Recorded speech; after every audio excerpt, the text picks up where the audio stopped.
ጤና ይስጥልን ክቡራን ተመልካቾቻችን እንዴት ቆይታችኋል? የኢትዮጵያ ቴሌቪዥን እየተከታተላችሁ ትገኛላችሁ። ባለፉት 7 ዓመታት የመንግስት የሥራ እንቅስቃሴዎች ምን ይመስላሉ? ቀጣይ አቅጣጫዎችስ ምንድናቸው ስንል ከኢፌዴሪ ጠቅላይ ሚኒስትር ዶክተር አብይ አህመድ ጋር ቆይታ እናደርጋለን። እንድትከታተሉት እንጋብዛለን። ክቡር ጠቅላይ ሚኒስትር ዶክተር አብይ አህመድ ካሎት ውድ ጊዜ ፈቅደው እኛን ሊያገኙ ስለወደዱ ከኢትዮጵያ ቴሌቪዥን ጋር ባለፉት 7 ዓመታት የመንግስት ጉዞ ወቅታዊ ጉዳዮች ላይ ትኩረት አድርገው ቆይታ ሊያደርጉ ስለወደዱ እጅግ አድርጌ ነው ማመሰግነው በኔም በተመልካቾቼም ስም። እኔም አመሰግናለሁ። መልካም እንግዲህ ቃለ መጠይቄን የምጀምረው ከአንድ ንግግር ነው። በተለይ በበርካቶች ዘንድ የሚነገር አሁንም ድረስ የሚጠቀስ አንድ ንግግር አለ። ስንኖር ኢትዮጵያዊ ስንሞት ኢትዮጵያንን የምትለው ንግግር ቫይራል ሆነች በርካቶች አሁንም ድረስ የሚጠቅሷት ናትና ትልቅ የሆነ ኃያል የሆነ ትርጉም እንዳለውም ጭምር እረዳለሁና ክቡር ጠቅላይ ሚኒስትር ኢትዮጵያዊነት ለርሶ ምንድነው? እጅግ በጣም ወሳኝ ጥያቄ ነው። የኢትዮጵያዊነት ምንነት ላይ ሳንግባባ ከዚያ ተቀጥሎ በሚወጡ ሐሳቦች ላይ መነጋገር ያስቸግራል። ኢትዮጵያዊነት ማን ነው? ኢትዮጵያዊስ ማን ነው? ለምንድነው ኢትዮጵያዊነት የሁላችን አሰባሳቢ ጥላ አድርገን ምን ወስደው የሚለውን ነገር ሁሉም ሰው በእኩል ትርጉም ይገነዘበው እንደሆነ እርግጠኛ አይደለም። ለኔ ኢትዮጵያዊነት ኮመን ፌት ነው፣ የጋራ እጣ ፈንታ ነው። እንደ ግለሰብ ሳይሆን እንደ ህዝብ የምንደርስበትን ማንኛውም ትልሞቻችን ልናሳካ የምንችለው በዚህ ግራንድ ማንነት ውስጥ እንደሆነ ነው የማምነው። ኢትዮጵያዊነት ሲባል ብሔራዊ ጥቅም፣ የግለሰብ ጥቅም፣ የቤተሰብ ጥቅም፣ የማህበረሰብ ጥቅም፣ ከዚያ ደግሞ አልፎ ብሔራዊ ጥቅም ልክ እንደ ግለሰብ ጥቅም ጧት ከፍለን ወዲያው የምናገኘው ላይሆን ይችላል። እኛ ከፍለን ልጆቻችን የሚያገኙት ሊሆን ይችላል። አሰባሳቢ ትርክት እኛ ሲፈጥረን ባለብዙ መልክ፣ ባለብዙ ቋንቋ፣ ባለብዙ ባህል ስለሆን እነዚያ የሚለያዩ ማንነቶች ዋናው ማንነት እንዳይሸረሽሩት የሚሰበስበን እንደ ቤተሰብ እንድንታይ የሚያደርገን ትርክት ያስፈልጋል። ከዚያም ባሻገር ያ ብሔራዊ ጥቅም ያልነውን ነገር ሊያሳካ ሊያበለጽግ የሚችል ትውልድ መስራት ይጠይቃል። ብሔራዊ ጥቅም ከግል ጥቅም የሚለየው ነገር በሰሞኑ በፈረንሳይ ሀገር አንድ የካቶሊክ ካቴድራል የመጎብኘት እድል አግኝቼ ነበር። ኖትርዳም ካቴድራል ይባላል። እዚያ ሲነግሩን ይህ ካቴድራል ተጀምሮ እስኪያልቅ 200 ዓመት ፈጀባቸው። 200 ዓመት ማን መኖር ይችላል? 200 ዓመት ማንስ ጀምሮ ሊጨርስ ይችላል? 200 ዓመት የሚሰራ ስራስ ጀማሪው ምን ሊሆን ጀመረው? በግል ጥቅም ቢሆን አያየው። ብሔራዊ ጥቅም ማለት ያ የጀመረው ያ የሚሰራው ከዚያ ከሰራው ስራ ተጠቃሚ እንኳን ባይሆን በትውልድ ቅብብሎች መካከል የሚጸናና ኢትዮጵያዊነትን የሚያቆይ ስራ ማለት ነው። አንዲት ቤተክርስቲያን ጀምሮ ለመጨረስ 200 ዓመት የፈጀው የጋራ የሆነ ፈረንሳዊ ጥቅም እንጂ የግለሰቦች ወይ የኩባንያ ጥቅም ሊሆን አይችልም። ብሔራዊ ጥቅም ስንል ከኛ ከግል ፍላጎትና መሻት የተሻገረ ማለት ነው። በርግጥ አንድ ከግምት ሊገባ የሚገባው በርከት ባሉ ሰዎችም እንደ ችግር የሚታየው ኢትዮጵያ ውስጥ የማንነት አረዳድ ነው። የሰው ልጅ በአንድ ማንነት ብቻ አይታወቅም። እኔ በስሜ እታወቃለሁ። አብይ ሲባል መለያዬ ነው፣ ማንነቴ ነው። የአባቴ ልጅ መሆኔ የአባቴ ስም ማንነቴ ነው። የልጄ ስም ማንነቴ ነው። በዘር በሃይማኖት በተማርኩት ስራ በተለያየ ነገር ልታወቅ እችላለሁ። እኔ ማንነት የሚገለጸው በአንድ ጉዳይ ብቻ አድርጌ ወይም አንደኛውን አጉልቼ ሌላውን ሳኮስስ የኢትዮጵያዊነት ምንነትና የኢትዮጵያዊነት ትርጉም ትክክለኛው ሚዛን ይስታል። ለምሳሌ እዚህ ቤት ውስጥ 100 ኢትዮጵያውያን ብንኖር 100 ምን ሞላው ኢትዮጵያዊ ስንሆን ነው። እዚህ ካላችሁ ሰዎች ወንዶች ተለዩ ከተባለ 60 ልንሆን እንችላለን። ከወንዶች መካከል የብልጽግና ፓርቲ አባላት ተለዩ ቢባል ደግሞ 20 ልንሆን እንችላለን። ከብልጽግና ፓርቲ አባላት መካከል የሲቪል ኢንጂነር ተማሪዎች ተለዩ ብንባል ደግሞ 3 ልንሆን እንችላለን። ሲቪል ኢንጂነር ማንነታችን ነው፣ ብልጽግና ማንነታችን ነው፣ ወንድም ማንነታችን ነው። ምን ለይበት ምን ገለጽበት ነገር ነው። ሁሉ ተሰካክቶ ግን ኢትዮጵያዊነት ስር ነው የሚወድቀው ማለት ነው። ኢትዮጵያዊ ሲሆን ሰብሰብ ተለቅ ይላል። ከኢትዮጵያዊ በታች ያሉ ማንነቶች ደግሞ አሉ፣ ነገር ግን እያነሱ ይሄዳሉና ወደ ትልቁ ማንነት ወደሚሰበስበን ወደሚያጸናን ወደሚያዘልቀን ማንነት መሰብሰብ ማለት ነው። ስንኖር ኢትዮጵያዊ ስንሞት ኢትዮጵያ የተባለው ሐሳብ እኔም የሚገዛኝ ሐሳብ ነው። ስኖር ኢትዮጵያዊ ሆኜ ለኢትዮጵያ ብሔራዊ ጥቅም ሰርቼ ለኢትዮጵያ ብሔራዊ ጥቅም ቆሜ ሳልፍም ኢትዮጵያ መሆን እመኛለሁ። ነገር ግን አንድ ወዳጄ ይሄን አባባል የሚወድና ነገር ግን የሚተች አግላይ ነው አለኝ። ስኖር ኢትዮጵያዊ ስንሞት ኢትዮጵያ የሚለው አግላይ ነው። ስኖር ዲያስፖራ ስንሞት ኢትዮጵያም ስላለን አለኝ። ምን ማለት ነው? ሰዎች በተለያየ ምክንያት ሀገራቸውን ጥለው በተለያየ ሀገር ይኖራሉ፣ ፓስፖርት ይቀይራሉ፣ ይወልዳሉ፣ ይኖራሉ። መጨረሻ ግን ብዙዎቹ ሁሉም ባይሆኑ ብዙዎቹ ሲሞቱ ገንዘቡን መክፈል እንኳን ባይችሉ ኢትዮጵያውያን አዋተው ለምነው ተለቅተው አስከሬናቸውን ለሀገራቸው ልከው እዚህ ይቀበራሉ። ያ ሰው ለምንድነው ኢትዮጵያ ሄደህ የምትቀበረው ተብሎ ከሞት በፊት ቢጠየቅ ብርድ እንዳይመታኝ እንዳይረበኝ ከጎረቤት ጋር ቡና ልጠጣ ሊል አይችልም። በሆነ ሎጂካል በሆነ መንገድ ሊያሳምነን አይችልም። ነገር ግን ሰው ሞቶ እንኳን የመጨረሻ ማረፊያው ሀገሩ እንድትሆን ይመኛል። ያ በዚያ ልክ የሚወዳት በዚያ ልክ የሚመኛትን ሀገር ማጽናት መጠበቅ ማስቀጠል ላይ ግን በዚያ ልክ አይተጋም። ለዚህ ነው ብሔራዊ ጥቅም የሚያስፈልገው።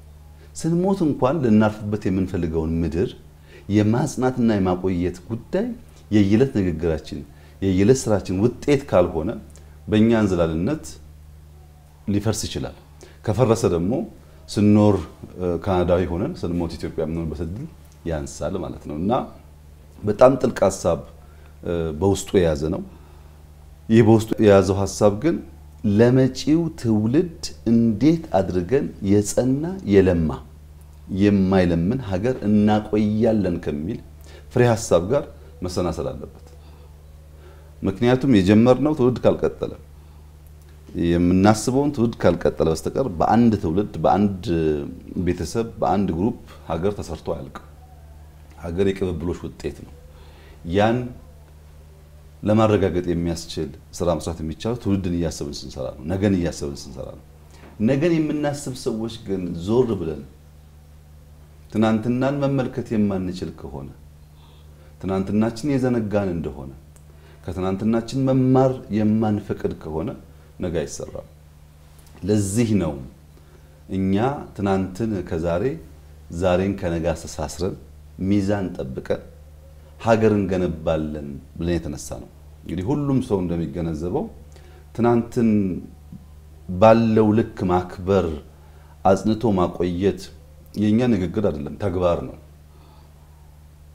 በዚህ እድሜሽ ወይም ከዚያ ፊት ወላጆችን ብትጠይቂ የትኛው መንግስት የላሊበላን ውቅር አብያተ ክርስቲያን ሊጠግን ሲሞክር አልሰማሽም? በዚህ እድሜሽ ወይም በአባትሽ እድሜ የትኛው መንግስት የፋሲል ቤተ መንግስት ሊጠግን ሲሞክር አልሰማንም? በኔም በአባቴም እድሜ የአባጅፋር ቤተ መንግስትን ሰው ሊጠግን ሲሞክር አልሰማንም።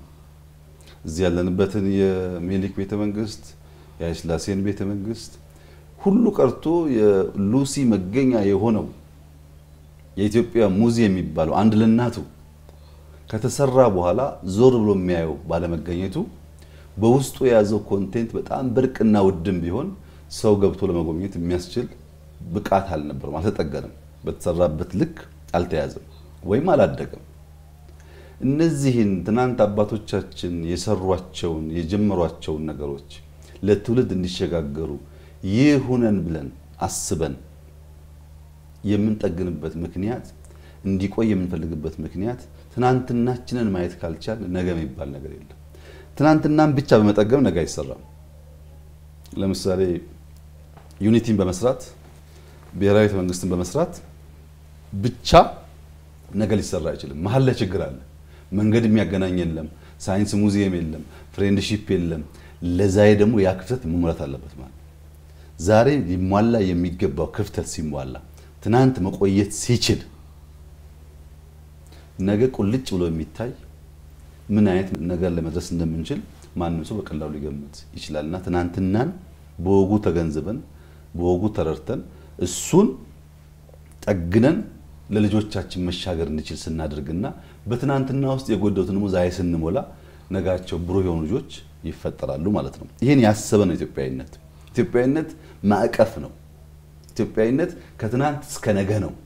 ኢትዮጵያዊነት ከሀስ ከፈ ነው እንጂ ሲመቸን ሲደላን ጥቅም ስናገኝበት የምናዜመው የምናወድሰው ሲከፋን ሳይመቸን ሲቀር ህልሞቻችን ሲጨነጋገፉ የምንተው የወረት ጉዳይ አይደለም። የሁል ጊዜ ነው። በከፍታም በዝቅታም ሲመችም ሳይመችም የምንኖረው ጉዳይ እንጂ ኢትዮጵያዊነት ሲደላንና ለኛ ሲመች ለምሳሌ ስልጣን ስንይዝ ኢትዮጵያዊ ብለን ኖረን ስልጣኑ ሲቀር ደግሞ የለም ኢትዮጵያዊነት አያስፈልግም የምንል ከሆነ ይሄ ትክክለኛ መስፈርት አለ። ኢትዮጵያዊነት የምንሰዋለት ዓላማ ነገ ሃርቨስት የምናደርገው ብቻ ሳይሆን አንዳንዱ በልጆቻችን የሚታይ ሊሆን ይችላል። ለዚያም ቢሆን ዋጋ የሚከፈልለት ጉዳይ ነው። ይሄ ደግሞ በኢትዮጵያ በተደጋጋሚ ታይቷል። ሰዎች አድዋ ላይ የሞቱት፣ ሰዎች ማይጮ ላይ የሞቱት፣ ሰዎች ባድመ ላይ የሞቱት ትውልድ እንዲቀጥል ሀገር እንዲቀጥል እንጂ ከሞቱ በኋላ ሌላ የሚያገኙት ወረት ክፍያ ስላለ አይደለም። ሰዎች ህይወታቸውን ከፍለው ሀገራቸውን የሚያጸኑት ኢትዮጵያዊነት እንደዛ ባለ ደርዝ የሚለካና የሚታይ ስለሆነ ነው። ባጭሩ ኢትዮጵያዊነት ኩልል ብሎ የሚፈስ ጅረት ነው።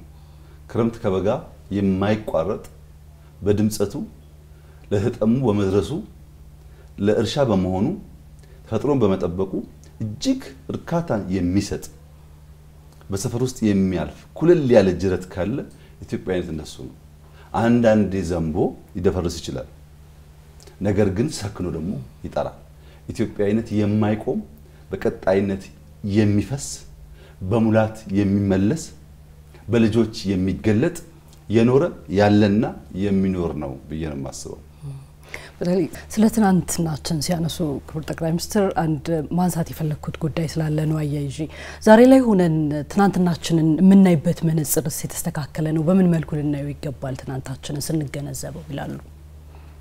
ሁል ጊዜ ሰዎች ትናንትን ሲመለከቱ ዛሬ ባሉበት የእውቀት ልክ ዛሬ ባሉበት ዓለማዊ ሁኔታ ዛሬ ባሉበት የሀብት ልክ ካዩት ሚዛን ይሰጣሉ። ትናንትን ማየት ያለብን በዚያን ጊዜ በነበረ አውድ ነው። የከፋም የለማም ነገር እንደሆነ ትናንትን ማየት የሚያስፈልገው ለፍርድ አይደለም። ትናንትን ማየት የሚያስፈልገው ለመማር ነው። ትናንትና ውስጥ ልንማራቸው የሚገቡ በጣም በርካታ ጉዳዮች አሉ። እነሱን ካልተማርን ስተት እንደግማለን። እነሱን ካልተማርን ጥፋት እንደግማለን። ጥፋት ከደገምን ደግሞ ይያያዝና ለትውልድ ይሻገራል። ትናንትናን ስናይ ለመፍረድ ከሆነ ትናንትናን ስናይ ያ መደረግ አልነበረበት መደረግ ነበረበት ለመወሰን ከሆነ በዚያ ትውልድ መካከል መገኘት አለብን። በትውልዶች መካከል የሐሳብ የእውቀት የሀብት ልዩነት አለ እና ትናንትን ማየት ያለብን አትሞስት ለመማር መሆን አለበት። ከነ ችግሩም ቢሆን ብዙ ትምህርት ስለሚገኝበት ከዚያ ውጭ ያለ እይታ የተንሸዋረረ ይሆንና የተሟላ ግንዛቤ እንዳንይዝ ያደርገናል። ትናንትን ወይም አብዝተን እንጠላለን ወይም አብዝተን እንወዳለን። አብዝተን ስንጠላ ልንማር የሚገባንን ነገር እንስታለን። አብዝተን ስንወድ ደግሞ ዛሬን መኖር ዛሬን መስራት ሲገባን ካለ ጊዜያችን ትናንትና ውስጥ እንኖራለን። ሁለቱም ትክክል አይሆኑም ማለት ነው።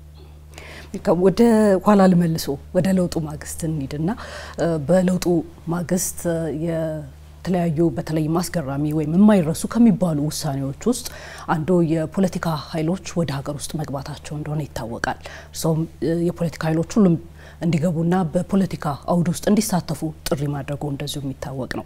ከዛ በኋላ ከተፈጠሩ አንዳንድ ጉዳዮች አንፃር ግን ዛሬ ላይ ሆነው ይህ እርምጃ ትክክል ነው የሚል ሐሳብ አለዎት? ይህ ጥያቄ በብዙ ሰዎች ይነሳል። ነገር ግን አንድን ኢንሲደንት አንድን ትሪገሪንግ ፖይንት ራሱን ብቻ ወስዶ በማየት የተሟላ ግንዛቤ መያዝ አይቻልም። ማንኛውም ትሪገሪንግ ፖይንት ፕሮክሲሚቲ አለው። በአቅራቢያው ለዚያ ግብአት የሚሆን ነገር አለ። ከዚያ ከፕሮክሲሚቲ ፖይንት ዝቅ ስንል ስትራክቸራል ጉዳይም አለው። ሙሉውን ካላየን በቀር ውሳኔዋን የሆነችዋን ኢቨንት ብቻ ከወሰድን የተሟላ ግንዛቤ አንይዝም። ፈላስፎች እውነት 3 ሌየር አላት ይላሉ። ልክ እንደ ሽንኩርት ናት ይላሉ። ሽንኩርት የመጀመሪያው ልጣጭ በሙቀት በቅዝቃዜ በአየር ጸባይ ምክንያት ከለሩም ድርቀቱም ውስጥ ካለው ሽንኩርት ጋር አንድ አይነት አይደለም። የመጀመሪያውን ስንልጥ ሁለተኛውን ስንልጥ ከውስጥ የሚወጣው ሽንኩርት ሞር የለሰለሰ ከለሩም ከቀደመው የተሻለ ለመብላት ዝግጁ የሆነ ነው። ወላጆቻችን ሽንኩርት እንዳገኙ አጥበው አይልጡም። የመጀመሪያው ልጠው ጥለው ውስጥ ያለውን ነው የሚከትፉት። እንደዚያ እውነትን በሌየር ነጥለን ማየት ካልቻል ትክክለኛውን ትርጉም አናገኝም። ፈላስፎች እውነት 3 ሌየር አላት ካሉ በኋላ የመጀመሪያው ሌየር ኢምፔሪካል ነው ይላሉ። ኢምፔሪካል ማለት ኤክስፒሪየንስ የምናደርገው ነገር፣ የምናየው፣ የምንሰማው፣ የምንነካው ነገር። ከዚያ ሁለተኛው ሌየር ሁለተኛው ልጣጭ ግን አክቹዋል ነው ይላሉ። አክቹዋል ማለት ደግሞ ኢቨንቱ ነው ይላሉ። ሶስተኛው ብዙ ሰው የማያየው ሪል ነው ይላሉ። እሱም ሜካኒዝም ወይም ስትራክቸር ነው ይላሉ። ሜካኒዝሙን ስትራክቸሩን ያልተገነዘበ ሰው ስለ ጉዳዩ የተሟላ ዕውቀት አይኖረው። በቀላል ምሳሌ ላስረዳ። ቲያትር ቤት እንሄዳለን። ቲያትር ቤት ተቀምጠን የሚተውኑ ወንድና ሴቶች ሲጫወቱ አንዳንዴ እንስቃለን፣ አንዳንዴ እናጨበጭባለን፣ ምናልባት አንዳንዴ እናለቅሳለን፣ እንቆማለን፣ እንጮሃለን። ብዙ ስሜቶች ይገላበጣሉ። እዚያ ያለው ኦዲየንስ ሪአክት የሚያደርገው ስቴጁ ላይ የሚያየውን ነገር ብቻ ነው። እሱ ኢምፔሪካል ነው። እሱ ኤክስፒሪየንስ የምናደርገው ነገር ነው። ነገር ግን ከዛ ስቴጅ በስተጀርባ መብራት ላይ የሚሰሩ፣ ሜካፕ ላይ የሚሰሩ፣ ድምጸት ላይ ወጣው ረብሎ የሚሰሩ ከፍተኛ ሰፖርት የሚያደርግ ቲም አለ። በእያንዳንዷ የቲያትር ሾው ከቲያትር ከመጋረጃው ጀርባ ሆኖ ለእያንዳንዱ ተዋናያን ይሄንን ድጋፍ የሚያደርጉ ሰዎች አሉ። እነሱ ናቸው አክቹዋል የሚባሉት። የነሱ ስራ ከፍና ዝቅ ቢል የነሱ ስራ በወጉ ባይከወን ያ የምንስቀው ወይ የምንጨው የምናጨበጭበው ነገር ሊበላሽ ይችላል። ኢፌክቱ ከነሱ ስራ ጋር የተያያዘ ነው። ሰው ግን ከመጋረጃ ጀርባ ያለውን ማንም ሰው አስተውሎ አያስብም። ከነሱ ጀርባ ደግሞ ሌላ ቁልፍ ስትራክቸራል ጉዳይ አለ።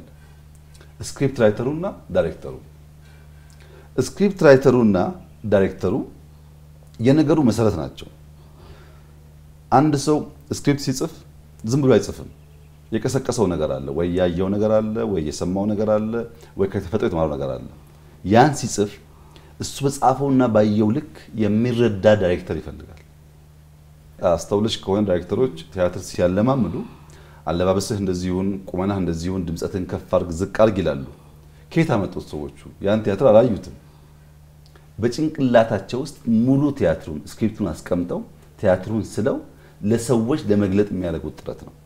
እነዚያን ስክሪፕት ጸሐፊና ዳይሬክተር ስትራክቸራል ሌቭል ካየን ከመጋረጃ ጀርባ ያሉትን ሰዎች ደግሞ በአክቹዋል ሌቭል ካየን ኤክስፒሪየንስ የምናደርገው ውጤት አሳዛኝም አስከፊም የሚያዝናናም ቢሆን ሙሉ እይታ አለን ማለት ነው። ለምሳሌ አንድ ቲያትር እናይና ማን ጻፈው? ሎሬት ጸጋዬ ነው እንዴ? ማን ዳይሬክት አደረገው? እነማን ተጫወቱት እንልና በሙሉ ግንዛቤ ነውናል ማለት ነው። የኛንም ጉዳይ ብዙ ጊዜ ያለው ችግር ሙሉ ግንዛቤ ማጣት። ሙሉ ግንዛቤ ማጣት የተሳሳተ ፍርድ ለመፍረድ ይዳዳል፣ ይዳርጋል። በመጀመሪያ እስረኞች ሳንፈታ እንታገላለን የሚሉ ሰዎች ሳንመልስ ለውጡ ሲመጣ ምን አይነት ኢትዮጵያ ምን አይነት መንግስት ነበር እኛ የተቀበልነው? እኛ እኔም አንቺም እሱም እሷም ሁሉም ሰው ማለት ነው የጋራ ዕዳ ስለሆነ የተቀበልናት ኢትዮጵያ 59% ጂዲፒዋ ዕዳ የሆነ ዕዳ መሆኑ አይደለም ስትበደር ኖራ አሁን ጊዜው ደርሷልና ካልከፈልሽ ልትበደሪ ማትቺ ካልከፈልሽ ምንም አይነት ኢንቨስትመንት አናደርግም የሚባልበት ጊዜ ማለት ነው። አንዳንዴ ዕዳም ይያለ የመበደር ሩም ካለ ችግር የለውም እየተበደረም ስራ ሊሰራ ይችላል። በፍጹም አናበደርም ቀይ ናችሁ እስከዛ የተጠናችሁ ልትከፍሉ አልቻላችሁም የተባለች ሀገር ናት። ደሞዝ ለመክፈል እኔ ቢሮ ገብቼ በጥቂት ቀናት ውስጥ የመጀመሪያው ጥያቄ ደሞዝ መክፈል አንችልም የሚል ነበር። የመጀመሪያው ጥያቄ እና ዕዳ የነበረባት ኢትዮጵያ የነበረባት ሳይሆን በዕዳ የተዘፈቀች ኢትዮጵያ መሆኗን በደንብ ማስተዋል ያስፈልጋል። ስትራክቸራል ሌቭል። ሁለተኛው ፕሮጀክቶቻችን በጣም በርካታ ፕሮጀክቶች ተጀምረው ቆመዋል። በየቦታው ድንጋይ ተዘርቷል። በየቦታው ሰው ድንጋይ ልቀሙልኝ ይላል። ሌላውን ተውና ህዳሴ ብቻ ነው። ህዳሴ ኮንትራት የተሰጠው ኩባንያ በቃ ለውጥ መጥቷልና ከዛሬ ጀምሮ ስራህን ቀጥል እናግዛለን በሚል አማርኛ የሚጀመር ስራ አልነበረም። ስራውን ለመጀመር ብቻ ከኮንትራቱ ውጪ 1 ቢሊዮን ዩሮ ጠይቆናል። የነበረው ኮንትራት አይደለም አዘገያችሁኝ እንዳልሰራ በጊዜ አልከፈላችሁኝም ኪሳራ ደረሳችሁብኝ ያን ካልከፈላችሁኝ በቀር ስራ አልጀምርም የሚል ኩባንያ የነበረው በነበረው ኮንትራት ሳይሆን በደረሰበት ኪሳራ ኮምፐንሴት የሚደረገው ማለት ነው። እዚህ ጋር ነው። እዚህ ጋር ደግሞ ፕሮጀክቶች ቁጭ ብለዋል። በመንገዱም በሁሉም መንገድ ጥያቄዎች አሉ። ከሁሉ ላይ ግን ህዳሴ ደግሞ እንደዚህ አይነት ከፍተኛ የሆነ ሀብት ዲማንድ ያደርግ ነበር። ሶስተኛ የተረከብናት ኢትዮጵያ በጂኦግራፊ ታሰረች ናት፣ እስረኛ ናት። እኛ መሰለን እንጂ ስንንቀሳቀስባት ኢትዮጵያን የሚያክል 130 ሚሊዮን ህዝብ ያለው ከፍተኛ ቆዳ ስፋት ያለው ብዙ ምርት ማምረት የሚችል ለብዙ ጎረቤቶቹ በብዙ መንገድ ሽጦ በረከሰ መንገድ ፕሮዳክቱን አቅርቦ ብዙ ነገር ማግኘት የሚገባው ሀገር እስረኛ የነበረው የጂኦግራፊ እስረኛ መሆን ዛሬ ብቻ ሳይሆን በልጆቻችን በእነሱም ልጆች ጭምር አደጋው እያደገና እየጎላ የመጣ ጉዳይ ነው። የተረከብናት ኢትዮጵያ የጂኦግራፊ እስረኛ ነበረች። ይሄንን መዘንጋት አያስፈልግም። ጂኦግራፊ እስረኛ መሆን ለምን ጠይቃቸው ጥያቄዎች በሙሉ በኋላ ምላሽ እየሆነ ስለሚሄድ የተቋም ድቀት ነበረ። ያሉን ተቋማት በወጉ ስላልተሰሩ የተሰጣቸውን ተልዕኮ ለመፈጸም የማይችሉ መንግስት፣ ፓርቲ፣ ዘር፣ ሃይማኖት፣ ሰፈር መለየት የሚቸገሩ መንግስት እያለ ሌላ መንግስት እንዲያዛቸው የሚጠብቁ ተቋማት ነበሩ። ድቀት ያለበት ነው። ያ ምንድነው? ሐሳብ እንኳን ቢኖር ያን ሐሳብ ኤክስኪዩት ለማድረግ አያስችልም ማለት ነው። ከተቋም ሻገር ስንል በርካታ አሳሪ ህጎች ነበሩ። ህጎቻችን በንግዱም በሂውማን ራይቱም መፈተሽ ይጠይቁ ነበር። ህጎቹ ሲሰሩ ስሪታቸው አሳሪ ስለነበረ ከዚህ ሁሉ ብሶ ደግሞ ትርክታችን አንተ ቀይና አንተ ጥቁርና አንተ እንደዚህ ነህ የሚል ከፋፋይ በታኝ ትርክ ነው የነበረው ለአመታት የተሰራበት እና ሰው ቁጭ ብሎ በጋራ ለማውጋት እንኳን በዚያ የተሰጠው ክፉ ዘር የራሱን ቢጤ ካላገኘ በስተቀር ለመነጋገር የሚቸገር ነበር። የሚዲያ አውዱ የፖለቲካ አውዱ የተሳከረ ዓለም ነው የነበረው። እነዚያን ስትራክቸራል ጉዳዮች ሰው ዘንግቶ ለምን ተመለሰ ለምን ተወሰነ ለምን ተቀመጠ ቢል ትክክለኛው ምላሽ ያገኝ። ምን አይነት ኢትዮጵያ ነው የተከበልነው? ምን ትመስል ነበር ኢትዮጵያ ያኔ? ታስታውሳላችሁ? እንፈርሳለን አንፈርስም ነኮ ጥያቄ ነበረው። አሁን ተቀይሮ ሌላ ጥያቄ መጣ እንጂ ያኔ የነበረው ኢሹ እሱ አልነበረም። በእንደዚህ አይነት ሁኔታ ውስጥ ያለን ሀገር የሚመራ መንግስት ጠንከር ያለ ፈታኝ ውሳኔዎች ይወስናል። ያለው አውድ በራሱ መጨከን መወሰን ይጠይቃል። ውሳኔዎች ግን ሙሉ በሙሉ በፈለግነው መንገድ ግብረ መልስ ያላቸው 100% ፖዚቲቭ ሪአክት የሚያደርጉ ማለት አይደለም። ውሳኔዎች ሁሉ ጊዜም ቢሆን የራሳቸው ዳውን ሳይድ አላቸው፣ የራሳቸው ደካማ ጎን አላቸው። ማንኛውም ውሳኔ ጠቀሜታ አለው፣ ጉዳት አለው። ወሳኙ ሰው ማድረግ ያለበት ጥቅሙን ማጉላት ጉዳቱን መቀነስ ነው። አሊያ ደግሞ ጉዳት ፈርቶ አለመወሰን ነው። ጉዳት ፈርቶ ካልወሰነ በነበረበት አውድ ውስጥ ይኖራል ማለት ነው። ደፍሮ ከወሰነ ጥቅም አለ ያጎላዋል፣ ጉዳት አለ ጉዳቱን እንዲቀንስ ይገራዋል ይመራዋል። ይሄ ማንኛውም ኃላፊነት ያለበት ሰው እንዲያደርግ የሚጠበቀው ጉዳይ ነው። ከዚህ ተነስተን ነው እንግዲህ በነበረው አውድ ሚዲያው የፖለቲካ አውዱ ተቋማት ችግር ስለነበረባቸው ፓርቲዎች ተቃዋሚ ኃይሎች እንዲገቡ ብንፈቅድ እስረኞች እንዲፈቱ ብንወስን ያለውን ፖለቲካል ላንድስኬፕ ብንቀይር ያለው የተፈታው እስረኛ ሁሉ ለሀገር ጠቃሚ ነው፣ የተፈታው እስረኛ ሁሉ ወንጀል ሳይሰራ ጥፋት ሳያጠፋ ነው የታሰረው ብለን አይደለም። እንደዛ ምን አይደለም። ግን የለም ሳንፈታ እንለይ ብንል ምን ይፈልጋል? ተቋም ይፈልጋል። ተቋም ስብራት አለ ብዬሻለሁ። ተቋም በሌለበት 1000 10000 20000 እስረኛ በትክክሉ እየመዘነ አንተ ወንጀለኛ ነህ አንተ አይደለህም ለማለት ሌላ 10-15 ዓመት ሊያቆየን ይችላል። ሪአክት የሚያደርግ ሪስፖንድ የሚያደርግ ተቋም ስላልነበር የተቋም ስብራት እዚህ ጋር ይመጣል ማለት ነው። ከተቋሚዎች መካከል አቶ ገሌ ቢገቡ አይከፋም፣ አቶ ገሌ ግን ችግር አለባቸው ለማለትም ያን ልየታ ማስኬድ የሚያስችል ተቋም ኢትዮጵያ አልነበራትም። ጊዜም አልነበራትም፣ አቅምም አልነበራትም። በዚያ ምክንያት መልካሙን ከክፉ ደምሮ ጥቅምም ጉዳትም ያለው ነገር ቢሆንም በጊዜ ሂደት እየጠራ እንዲሄድ መወሰን አለበት። ለምንድነው እንደዚህ አይነት ውሳኔ መወሰን የሚያስፈልገው? ዲሞክራሲን ኤምብሬስ እና ዲሞክራሲን እንለማመድ ስንል ዲሞክራሲ በተፈጥሮ ሜሲ ነው። ምቹ ጎዳና እኮ አይደለም ዲሞክራሲ። አንድ ነገር ለመስራት ግራቀኝ ማየት፣ ግራቀኝ ማማከር፣ መወያየት የሚፈልግ ስርዓት ነው። እንደኛ ላሉ ሀገራት ተመራጭ ቢሆንም ግን ንጹህ የሆነ ሲምለስ ሃይዌይ አይደለም። በየመሃሉ የሚጎረብጡ ነገሮች አሉት። ያ የሚጎረብጥን ነገር እየፈቱ መሄድ ግድ ነው። ያ የማይመች ነገር እየፈቱ መሄድ ግድ ነው።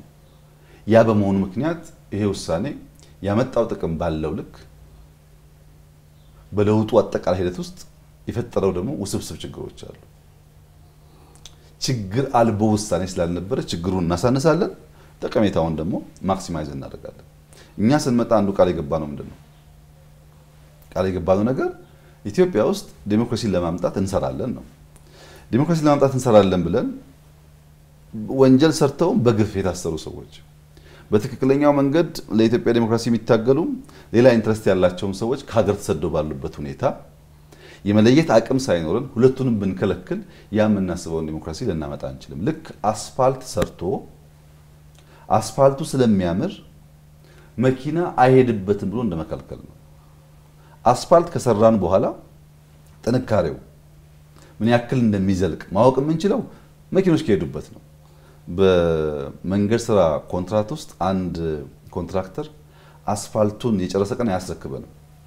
በኮንትራክት ህጉ ተጨማሪ 1 ዓመት 2 ዓመት ይሰጣል። ለምንድን ነው? ያ የተሰራው ስናየው ያማረ ግን ስንሄድበት 10 ሜትር ጠንካራ፣ 1 ሜትር ጎርጓዳ፣ 1 ኪሎ ሜትር ጠንካራ፣ ሌላ ደግሞ 100 ሜትር የተበላሸ ሊሆን ይችላል። ያንን ቴስት ማለፍ የሚችለው መኪኖች ሲመላለሱበት ነው። መኪኖች ከሄዱበት ከታየ በኋላ የተበላሸ ፓርት ከተጠግኖ ሲሟላ ነው ኮንትራት ሰጪው የሚረከበው። እኛ ዲሞክራሲ ያለው መንገድ ከሰራነው በኋላ ፓርቲዎች አይንቀሳቀሱበትም ብለን ከዘጋን የዲሞክራሲውን ውሃ ልክ ማወቅ አይቻልም። እና የኛ ውሳኔ ነበረው ሁሉም መድረክ ማግኘት አለበት፣ ሁሉም ጆሮ ማግኘት አለበት። ሐሳብ ያለውና ሐሳብ የሌለው ለኢትዮጵያ ጠቃሚ ምክር የሚያመጣና የማያመጣ ጊዜ ይለየዋል። አሁን እኛ ተቋም ሳንይዝ እንለይ ብንለው ሪፎርሙን ሳንጀምረው ይጨናገፋል። ግን ለሁሉም መድረክ እንስጥ፣ ሁሉም ይደመጥ ይታይ፣ ሐሳቡ ይደመጥና የተሻለው ይቀጥላል። ያልተሻለው ደግሞ በጊዜ ብዛት የሚሆነው ይሆናል። እና የመጀመሪያው ነገር መድረክ እንዲያገኙ ማድረግ ነው። ራሱን ለገበያ እንዲያቀርብ፣ ራሱን ለሚሸጥለት ህዝብ ለማቅረብ እንዳይከለከል ማድረግ ነው። ከዚያ በኋላ በህዝብ ተመዝኖ መክበድ አሊያም መቅለል የሚወሰነው በኔ ሳይሆን ባንቺ ሳይሆን በዚያ ሰው ሳይሆን በህዝብ ነው። ህዝብ ሁሉን ይሰማል፣ ሁሉን ያያል። ከዚያ መካከል የተሻለና የከበደለትን አክብዶ ይወስዳል፣ የቀለለውን ደግሞ እንዲሁ ይተዋል ማለት ነው። ህዝብ እንዲወስን እድል ሳንሰጥ ከሆነ ግን ውሳኔ የምንወስነው ጥፋት ያመጣል። በቅርቡ አውሮፓ ጉዞ ነበረኝ እና በዚህ ቆይታዬ አንድ የሚገርም ነገር አስተዋልኩ። እዚህ በጣም በንጽጽር ብዙ አምቡላንስ ስለማይጮህ መሰለኝ አውሮፓ በጣም ይረብሽ ነበር። ከአንድ ቦታ አንድ ቦታ ሲኬድ አምቡላንስ ይጮሃል። አምቡላንሱ ብቻ አይደለም፣ የእሳት አደጋ መኪና አለው፣ ሞተር ሳይክሎች አሉና ጩኸት ነው። ወደዚያ ጩኸት ወደዚህ ጩኸት ነውና በጣም ይረብሻል። ተደጋጋሚ አጋጠመኝ። ዝም ልል ሞከርኩ፣ ግን እየበዛ ሲሄድ ጎኔ የነበረው ሰው የአምቡላንሱ ጩኸት በጣም ያውካል፣ ይረብሻል፣ ራስ ያማል፣ ያስመርራል አይነት ቅሬታ አዘል አስተያየት ሰነዘርኩ። አዎ ልክ ነህ፣ ይጮሃል፣ ግን ለመውለድ የምታጣጥር እናት ህይወት ይታደጋል። በመኪና አደጋ ወድቀው ህይወታቸው ሊያልፍ ያሉ ሰዎች አምቡላንሱ ደርሶ ህይወታቸውን ይታደጋል። ወላጅ ልጆቻቸው አጠገባቸው ሳይኖሩ በስትሮክ ምክንያት ወድቀው በካንሰር ምክንያት ታመው በከፍተኛ ሪስክ ውስጥ ሲሆኑ ደርሶ ይታደጋቸዋል አለ። ለሱ የአምቡላንሱ ጩኸት ሳይሆን አምቡላንሱ የሚሰራው ቁም ነገር ነው የሚታየው። እኔ ደግሞ እንደ መጤ እንደ አዲስ ሰው ለዚያ ግለ ነበረኝ ኮንፈርት ጩኸቱ አልተመቸኝም። እኔ ያየሁት ጩኸቱን ነው፣ እሱ የሚያየው ደግሞ ማዳኑን ነው።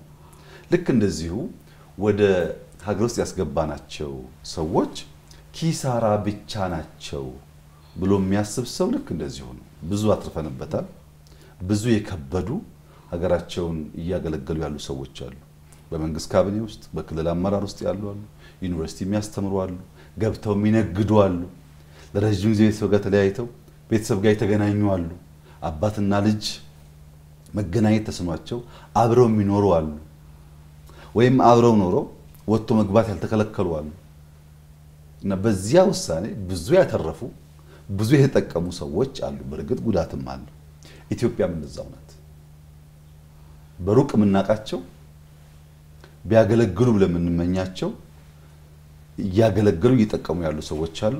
ያን ደግሞ ስተው ያጡ ሰዎች አሉ። ውሳኔውን ማየት ያለብን ሙሉ በሙሉ አክሳሪ ሙሉ በሙሉ ጥፋት ሳይሆን እንደማንኛውም ውሳኔ የራሱ ጠንካራና ደካማ ጎን አለው። ደካማ ጎኑን እያረቀን እያረመን እያስተካከለን ጠንካራ ጎኑን ደግሞ ማክሲመም ይተጠቀምን ለመሄድ ነው ጥረት የተደረገ ያለው። በዛ አውድ መታየት ያለበትና ፋውንዴሽኑን ካልተረዳን ውሳኔውን ብቻ ከወሰድን እንስታለን። ያኔ ምናለ እዛው በቀሩ ኖሮ ብሎ የሚያስብ ሰው ነው የሚሆነው ይገባኛል። ግን በየትኛው ኢትዮጵያን የምትወስነው ይሄንን ለነገሩሳ አይግቡ ብለን ብንወስን ያለ መከላከል የሚያስችል ተቋምስ ነበረን ወይ ሚለውን ጥያቄ ያስነሳልና በደንብ ከመሰረቱ መገንዘብ አስፈላጊ ይመስለኛል ይሄ ጉዳይ። በድምሩ ግን አትርፈንበታል። የከበዱ አሉ፣ የተጎዳንባቸው ኤሪያም አሉ፣ የከሰርንባቸው ኤሪያዎች አሉ። እነሱን እየተማር እየቀነስን ጥቅሙን እያጎላን እንቀጥላለን። ምናልባት የሚገናኝ ይመስለኛል ከጠቅላይ ሚኒስትር እነዚህ ፖለቲካ ኃይሎች ከዛ በኋላ በድንበሩ ጊዜያቶች ያቋም መዋዠቅ የታዩባቸው የነበሩ አሉ። ቀደም ሲል ተቋማት ግንባታዎቹ ሲሄዱ በየጊዜው ፊልተር እያደረጓቸው ይሄዳሉ የሚሉ ሀሳቦችን ሲያነሱ ነበርና ያቋም መዋዠቆች የታዩባቸው የፖለቲካ ኃይሎች አንዴ ደጋፊ አንዴ ተቃዋሚ የሚሆኑ የፖለቲካ ኃይሎች አሉና እንደው ከመነሻው ነው ምንድነው ምክንያቱ ለዚህ ሊባል ይችላል? አንዳንዴ መደገፍ አንዳንዴ መቃወም የሚለው ጉዳይ ጤነኛ እስከሆነ ድረስ የፖለቲካ ባህል መገለጫ ነው። ሁሉ ጊዜ ድጋፍ ወይም ሁሉ ጊዜ ተቃውሞ መጠበቅ የለበትም ፖለቲካ ውስጥ። ነገር ግን ፖለቲካን ማየት ያለብን በባህር ላይ እንደመሻገር ነው። በባህር ላይ ስንጓዝ አንዳንድ ጊዜ ባህሩ ጸጥ ያለ ሊሆን ይችላል። አንዳንድ ጊዜ ግን ውጽውጽታ ያለው ማዕበል ያለው የሚረብሽ በድምጸቱ በእንቅስቃሴው የሚያውክ ህይወታችን እስኪወስድ ድረስ የሚያስደነግጥ ሊሆን ይችላል። ማዕበሉን ጸጥ ባለበት ሰዓት ያየው ሰው ወጀብ ሊነሳ እንደሚችል አስቦ በወጀብ ጊዜ ምን አይነት ቴክኒክ መጠቀም እንዳለበት ካላወቀ በድንጋጤ ነገሩ እዛው ሊያበቃ ይችላል። ወጀቦች ማዕበሎች ግን ሁሌ ገዳይ ሁሌ አጥፊ ብቻ አይደሉም። አንዳንድ ጊዜ ወደምንሄድበት አቅጣጫ ከኋላ የሚገፋ ነፋስ ሆኖ ካሰብነው ጊዜ አፍጥኖ ያደርሰናል። ይሄ በአውሮፕላንም ይታያል። ዊንድ ከኋላ ነው ይላሉ አንዳንዴ ከጊዜው ፈጥነው ሲደርሱ፣ አንዳንዴ ደግሞ ከፊት ሆኖ በጣም አስቸጋሪ ሊሆን ይችላል። ያ የመጣው ማዕበል ምን አይነት ነው የሚለውን ማስተዋል ያስፈልጋል። ይህ ለውጥ በዓለም ላይ ከፍተኛ ውዳሴ፣ ከፍተኛ ምስጋና፣ ከፍተኛ ድጋፍ ካስተናገዱ በጣም ጥቂት ለውጦች በአፍሪካ ውስጥ አንዱ ነው። ሰዎች መዘንጋት የለባቸውም ይህን ጉዳይ። ከኖቤል ፒስ ፕራይስ ጀምሮ ከ27 በላይ ዩኒቨርሲቲዎች ሪኮግናይዝ ያደረጉት በጣም በርካታ ዓለም አቀፍ ተቋማት በተለያየ ምክንያት የተሸለመ የተደነቀ የተወደሰ በዓለምም በአፍሪካም በኢትዮጵያም ከፍተኛ ድጋፍ እና ውዳሴ ያገኘ ለውጥ ነው። በዚያው ልክ ደግሞ የሚቃወሙት ከጅምሩ የተቃወሙት መሀል ላይ ተቃውሞ ወጣ ገባ የሚሉ ሰዎችም ያስተናገደ ለውጥ ነው። ምንም አልጋ ባልጋ ተደርጎ አይወሰድም። ድጋፍ ያን ያክል የቸገረውና ለድጋፍ የሚጠማ አይደለም። ከፍተኛውን ድጋፍ አስተናግዷል። ተቃውሞም እንደዛው አስተናግዷል። ሁለቱንም ባላንስ አድርጎ ለመሄድ ለውጡ የወሰነበት መንገድ ነፋስ አቅጣጫው ሊቀይር ይችላል። እኛ ግን መዳረሻችንን እናውቃለን። መርህ ያደረግነው መልህቃችንን ነው። መርህን መልህቅ ካላደረግን በስተቀር መዳረሻ ገባችንን መልህቅ ካላደረግን በስተቀር ንፋሱ ወጀቡ መጣ ቁጥር ወዳሻው እንዲወስደን ከፈለግን ንፋሱ ይወስደናል፣ ግን ከምናስበው አያደርሰንም። አንዳንዴ ወጀብ መጥቶ እኛ የምንሄድበትን ፖይንት ትቶ ሌላ ጫፍ ሊጥለን ይችላል። እዛ ስንደርስ እንደደረሰን ካሰብን ስተናል። መዳረሻችን እሱ አይደለም። እኛ መዳረሻችን ብልጽግና ነው። መዳረሻችን የጸናች ኢትዮጵያን ማየት ነው። መዳረሻችን ልመና ያቆመች ኢትዮጵያን ማየት ነው። እሱን ስናስብ መሀል ላይ ውዳሴም እርግማኑም ቢመጣ ብዙ ሚዛን የሚያስተን ጉዳይ አለ። ሚዛናችን የምንጠብቀው መልህቃችን መርህ ስለሆነ ማለት ነው። በውዳሴ ውስጥም እንብዛም ስካር አልተሰማንም፣ በእርግማን ውስጥም እንብዛም አልረበሸንም። ከእያንዳንዱ ውዳሴና ከእያንዳንዱ እርግማን ግን ለምን ብለን እንማራለን። ምን ፈጠረው? ምን አመጣው? የፖለቲካ ፓርቲዎች ለምንድነው በናሽናል ኢንትረስት ጉዳይ ላይ የሚሰበሰብ የሚጸና ሐሳብ መያዝ ያልቻሉት ብለን እንገመግማለን። አንደኛው ችግር የታዘብነው በዚያ ጊዜ የነበሩ የተቃዋሚ ፓርቲዎች ለውጡን ያዩበት መንገድ ነው። እኛ ያየንበት መንገድ ብቻውን በቂ አይደለም። እኛ ያየንበት መንገድ ለመገንዘብ መጋቢት 24 የነበረውን የፓርላማ ንግግር ማየት ነው።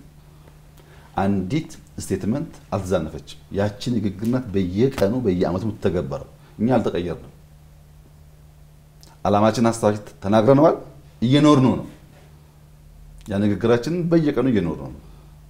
ከውጭ ያሉ ሰዎች ግን የኛን ንግግር የሰሙት ለነሱ አእምሮ እንዲመች አድርገው ነው። እኛ ያልነውን ሳይሆን የሚሽቱን የሰሙት። እንዴት ሰሙት ያልሽኝ እንደሆነ አንዳንዶች ችግር የለውም እነዚህ ብዛም የማይታወቁ ሰዎች ስለሆኑ ከወጣ ብለን በሪሞት እናዘዋለን ለውጡን እኛ ወደምንዘውረው የሚጓዝ ለውጥ ይሆናል ብለው አሰቡ።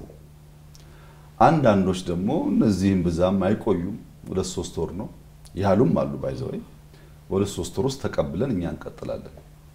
እነዚህ በቃ አድራሽ ብቻ ናቸው እንጂ ዋነኞቹ እኛ ነን ብለው አሰቡ። ይሄን ሐሳብ ከጅምሩ የገመትናቸውም አሉ፣ በሂደት የተማርናቸውም አሉ። ነገር ግን አብዛኛው እንደዚህ ያለ ሐሳብ የሚያስቡ ሰዎች መንግስትን አያውቁም። መንግስት መዘወር ግን ያስባሉ። አንዲት ቀበሌ ለአንድ አመት ሰርቭ አድርጎ ያቆም፣ አንዲት ኤጀንሲ ሰርቭ አድርጎ ያቆም፣ አንዳንዶቹ ፔሮል ላይ ፈርሞ ያቆም፣ ማገልገል ምን እንደሆነ ያቆም። ግን መንግስትን ማፍረስ፣ መንግስትን መምራት፣ መንግስትን መዘወር እንደሚችሉ ያስባሉ። ይህ ስለራሳቸው ያላቸው ግምገማ የፈጠረባቸው ቀውስ ይመስለኛል። ሀገር ለመምራት ሶስት ጉዳዮች ያስፈልጋሉ። አንደኛው ዕውቀት ያስፈልጋል። ዕውቀት ማለት የዕውቀት መሰረቱ ኢንፎርሜሽን ዴታ ነው። አንድ ሰው ትምህርት ቤት ሄዶ የሚሰማቸው ማንኛውም ወሬዎች ኢንፎርሜሽኖች ሲደረጁ በቻፕተር ሲደረጁ በሴሜስተር ሲደረጁ በአመት ሲደረጁ በሰርቲፊኬት ሲረጋገጡ ዕውቀት ይባላል። ግን ወሬ ናቸው ኢንፎርሜሽን ነው። አንድ ሐኪም ስለ ህክምና ኢንፎርሜሽን ሰምቶ ከጨረሰ በኋላ ሄድና ሐኪም ቢባል ማከም አይችልም። እየሰማ በሆነ ጊዜ ላይ መሞከር አለበት። ኖሌጅ የሚባለው ዕውቀት የሚባለው በሰማነው ኢንፎርሜሽን ባነበብነው መጽሐፍ ወይም ከሰዎች በሰማነው በትምህርት መልክ በተሰጠን ነገር ያከማቸው ነገር ማለት ነው። እሱ ያስፈልጋል ግን በጣም ያለው ሼር በመንግስት ውስጥ እነሱ እንደሚያስቡት ሳይሆን ውስን ሼር ነው ያለው። ከዚያ ቀጥሎ ስኪል ያስፈልጋል። ያ ኖሌጅ የሚመነዘርበት የሚተረጎምበት መስራት የሚያስችል ስኪል ያስፈልጋል። ሶስተኛው ደግሞ ስኪል ለማምጣት አንዳንዴ እጅ ይቃጠላል፣ አንዳንዴ ይወደቃል፣ አንዳንዴ ጩኸት አለ፣ አንዳንዴ ድጋፍ አለ። በዚያ ውስጥ ደግሞ ዊዝደም እየተገነባ ይሄዳል በጊዜ ውስጥ ማለት ነው። ሰው ዕውቀት ኖሮት ስኪል ከሌለው ልምምዱ ከሌለው በስኪል ውስጥ ደግሞ ዊዝደም እየገነባ ካልሄደ ብቻው እንኳን ባይሆን እንደ ቲም ይህንን ብቃት መገንባት ካልቻሉ መንግስት ያስቸግራል። እና ብዙዎቹ በክላስሩም ዋና እንዴት እንደሚዋኝ ተምረዋል። ስለ ዋና አልሰሙም አይደልሽም። ዋና ስትዋኝ መጀመሪያ ቀኝ እጅህን ወደፊት ትዘረጋለህ፣ ቀጥሎ ግራ ይከተላል፣ ሁለቱ እግሮች ይንቀሳቀሳሉ፣ ነፋስ አየር ምስብበት መንገድ ይሄ መሆን አለበት የሚለው ቲዮሪ ሰምተዋል። ግን ዋና ዋኝተው አያውቁም። አንድ ሰው ስለ ዋና አስተምረን ስናበቃ ሂድና ዋኝ ብለን ገንዳ ውስጥ ብንጥለው ካልደረስነት በቀር ሟች ነው። ስለ ዋና ሰማ ማለት ዋና ቻለ ማለት አይደለም። ወይም ስለ ሳይክል ለመንዳት ግራና ቀኝ እግርህን እያፈራረክ ትነዳለህ፣ ባላንስህን ጠብቅ ብለን ብንነግረው ሰውየውን ከዚያ በኋላ ገብቶኛል ብሎ ሳይክሉን ቢሰጠው ይፈጠፈጣል እንጂ አይነዳውም። አብዛኛዎቹ እንደዚህ ናቸው። ስለ መንግስት ወሬ ይሰሙ፣ ስለ መንግስት ያነበቡ፣ ስለ መንግስት በርቀት ያዩ፣ ግን ቀበሌ ማለት ምን እንደሆነ በወጉ የማያውቁ፣ ኤጀንሲ ማለት ምን እንደሆነ በወጉ የማያውቁ ያልኖሩት ማለት ነው። እኛ እኮ ሰምተናል ስለዚህ ጉዳይ። አዎ ሰምተሃል። መስማት ግን መኖር አይደለም። ስትኖር ብዙ ከፍታና ዝቅታ በውስጡ አለ። ይሄንን ካለመገንዘብ ብዙዎቹ ሳቱ። እኛ ለሁሉም እጃችን ዘርግተን ጠበቅናቸው። ለአውሮፓ ላለውም አሜሪካ ላለውም በቅርብ ላለውም ለሁሉም እጃችን ዘርግተን የተቀበልነው። አንዳንዶች ከእጃችን ላይ የግል ምንዳ ጠበቁ። ያ የጠበቁትን ምንዳ ከእጃችን ሲያጡ አኮረፉ። ኑ ሲባሉ፣ ግቡ ሲባሉ፣ አብረን እንስራ ሲባሉ ኑ የተባልነው 4 ኪሎ ነው ብሎ ያሰቡ ሰዎች ሳቱ፣ አኮረፉ። ሀገር ነው ምንፈልገው፣ ሐሳብ አለን፣ መስራት እንችላለን፣ እንፈልጋለን ደግሞ ያሉ ጸንተው ቀሩ። እኛ ኑ ያልነው ተመለሱ ያልነው አብረን እንስራ ያልነው ሐሳባችሁን ለመሸጥ አውድ ይገባችኋል፣ መዛኙ ህዝብ ካከበዳችሁ ምትፈልጉት መሆን ትችላላችሁ ነው ያልነው እንጂ የጠራነው ሁሉ 4 ኪሎ ይገባል አላልንም። እንደዚህ ያሰቡ ሰዎች ሳቱ።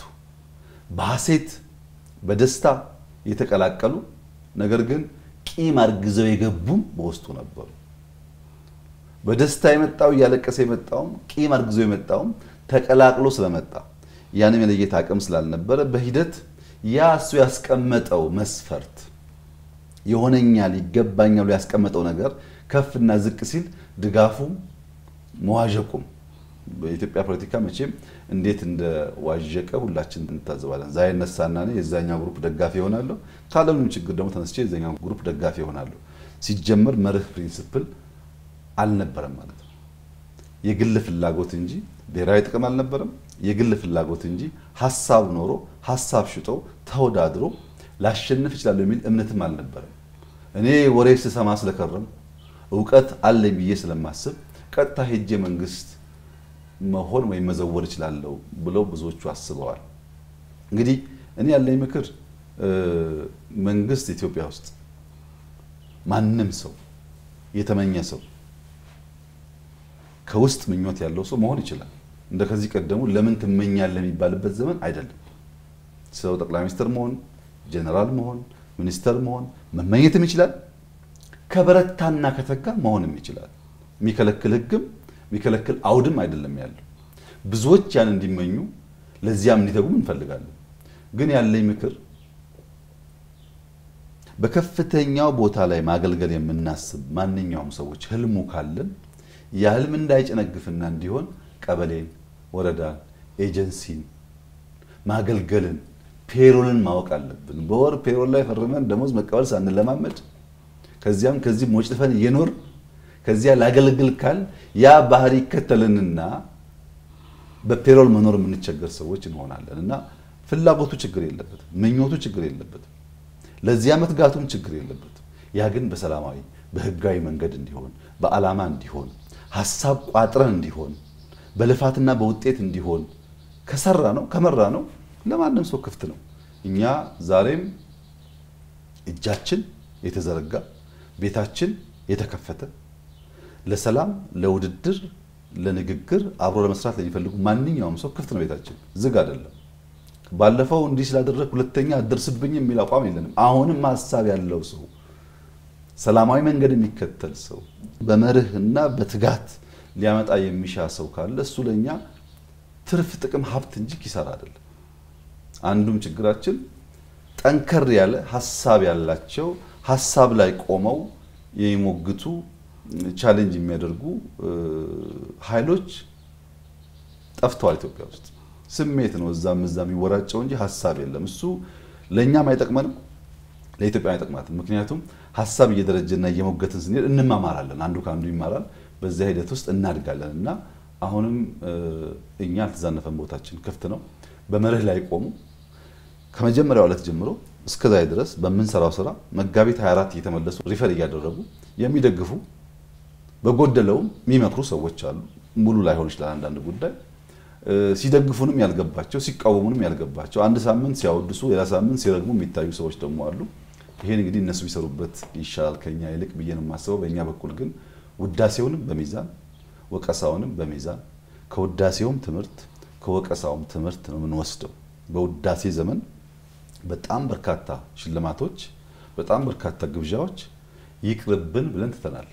ውዳሴ ነው መርጠን የወሰናቸው አሉ። በጣም በርካታዎችን አልተቀበልናቸውም፣ አልሄድንም። ለምን? የውዳሴ መደጋገም በውጤትና በስራ ካልተገለጠ ሊያዘናጋ እንደሚችል ስለምናቅ የሚያስፈልገውን ያክል ካየን በኋላ አብዛኛውን እናመሰግናለን ያለ። በተቃውሞ ጎራም እንዲሁ ነው። አንዳንድ ጊዜ መፈተሽ መመርመር ራሳችንን ማየት የሚገባን ጠቃሚ ሐሳቦች የሚነሱባቸው የተቃውሞ አይነቶች አሉ። ሰክነን እንማርባቸዋለን። ያላየናቸው ያላስተዋልናቸው ልንማራቸው የሚገቡ ጉዳዮች ሲኖሩ አንዳንዴም የኢትዮጵያ ፖለቲካ አብዛኛው ኢንትሪግ ነው፣ ኮንስፒሬሲ ነው፣ ሽረባ ነው። አንድ ሰው አጀንዳ ፈጥሮ አጀንዳውን ሰርቶ ይለቀዋል። እሱን እየተነተነ ብር ይሰበስባል። ለእንደዚህ አይነቱ ጉዳይ ደግሞ ምን መልስበት የግብረ መልስ ሚዛን በንጽጽር ከዛኛው ዝቅ ያለ ይሆናልና ከተቃውሞም ከውዳሴውም እየተማሩ እያሻሻሉ ቃልን በተግባር እየገለጡ መሄድ ነው ጠቃሚ ነው ብዬ የማስበው ነው። መልካም። በብዙ ኢንተርቪዎቹ ለመከታተል ስንሞክር ብዙ ጊዜ ፈተና ውስጥ ትልቅ ነገር መስራትን ትልቅ ነገር ማሳካትን ይቻላል የሚሉ ሐሳቦችን ሲያነሱ አደምጣለሁኝና በማብራሪያ ብናያቸው እስኪ ምን አይነት ትልልቅ ስኬቶችን በፈተና ውስጥ ማሳካት ተችሏል? ፈተና ያው ፈተና ነው። አቀለን ጉዳት ወይም ፈታኝ ሁኔታን አያመጣም ብለን የምናቃለው ጉዳይ አይደለም። ፈተና ፈተና ነው። ግን ያ ፈተና በውስጣችን የታመቀ ያልተለማመድ ነው። በዕለት ተዕለት እንቅስቃሴያችን እንብዛም ያላወቅ ነው። የተደበቀ ፖቴንሻል ደግሞ ያወጣል። ሰዎች ምን ይላሉ? ሰው ሁሉም ሰው ኢንፋይናይት ፖቴንሻል አለው ይላሉ። ተለክቶ ተሰፍሮ የማያልቅ ብቃት አለው። ግን ያ ብቃቱን አያውቀውም፣ ያ ብቃቱን አይመነዝረውም። ያ ብቃቱን እንዲመነዝረው ፕሮቮክ የሚያደርጉ ቻሌንጆች አንዳንድ ጊዜ ከፍተኛ ውጤት ያመጣሉ። ለምሳሌ አሁን እዚህ አንደኛ ፎቅ ላይ ተቀምጠን እያለን አንደኛ ፎቅ ነው ጉዳት አይደርስብሽም እስቲ ዝለይ ብልሽ ብትሞቻ አታደርጊው ሰበራለው ጎዳለው አላደርገውም ነው የምትይው። ነገር ግን በአቅራቢያችን ከፍተኛ ፍንዳታ ቢሰማ ወደዚህ ድምጽ በከፍተኛ ድምጽ የመጣ አደጋ ቢሰማሽ አንቺ ኮንሺየስ ማይንድ ሳይሆን ምንነቱን መቼ እንደወሰንሽ እንዴት እንደወሰንሽ ሳታቂ ሰብ ኮንሺየስ ማይንድ ያዞሽ ከነበርሽበት ከዚህ ከፍታ ዘለሽ ትወርጃለሽ። ያንን ዝላይ በኖርማሉ ጊዜ ድገሚ ብትባይ ላትሞክሪው ትችያለሽ። ያ የመጣው አደጋ ነው ያማታቂውን ጉልበት የሰጠሽ። ያ የመጣው አስፈሪው ጉዳይ ከዚህ ፍርሃት በላይ ስለሆነ ሌላ ማታቂውን ብቃትሽን አወጣው ማለት ነው። በፈተና ጊዜ ትላልቅ ስኬት ያስመዘገቡ ሀገራት አሉ። ብዙዎቹ እንደዛ ናቸው። ለምሳሌ ደቡብ ኮሪያን ብንወስድ በዓለም ላይ በጣም ስኬታማ ኤር ዲፌንስ ከሰሩ ካመረቱ ሀገራት አንዱ ደቡብ ኮሪያ ናት። ያላቸው ሀገራት አሉ፣ ግን በጣም ተመራጭ ከሚባሉ የኤር ዲፌንስ ሲስተም አንዱ የደቡብ ኮሪያ ነው። ምን አመጣው ይሄን ያለ እንደሆነ በማንኛውም ደቂቃ ሰሜን ኮሪያ ሮኬቶች ሚሳኤሎች ተኩሳ ልታጠፋን ትችላለች የሚል ስጋት ስላለ ያንን ስጋት ለማስቀረት በጣም ኮምፒተንት የሆነ ተመራጭ የሆነ ኤር ዲፌንስ ሲስተም ሰርተዋል። አሁን የፈጠሩት እነሱ ናቸው። መነሻው ትሪገሪንግ ፖይንቱ ግን ኢሚዲየት ትሬት አለ። ያ አደጋ ሊያጠፋን ይችላል የሚል ስጋት በውስጡ ስላለ ነው። ጃፓን፣ ጀርመን ከሁለተኛው ዓለም ጦርነት በኋላ አገራቸው ፈርሶ ደህንነት መፍረስ ያለውን አደጋ እንደ ማህበረሰብ አምነው ተገንዝበው ጨክነው ሰርተው በጥቂት 10 ዓመታት ውስጥ አገሮቻቸውን የገነቡበት መንገድ ያዩት ትሬት ያዩት አደጋ ተመልሶ እንዳይመጣ ሀገር መገንባት እንዴት እንዳለበት አምነው ስለሰሩ ነው። ሁላችንም ከፊታችን የሆነ ነገር እንዳለ ስናስብ በተገራ መንገድ ፊር መገራት አለበት። ፊር ገቨርን መደረግ አለበት። ገቨርን ያልተደረገ ፊር ጥፋት ሊያመጣ ይችላል።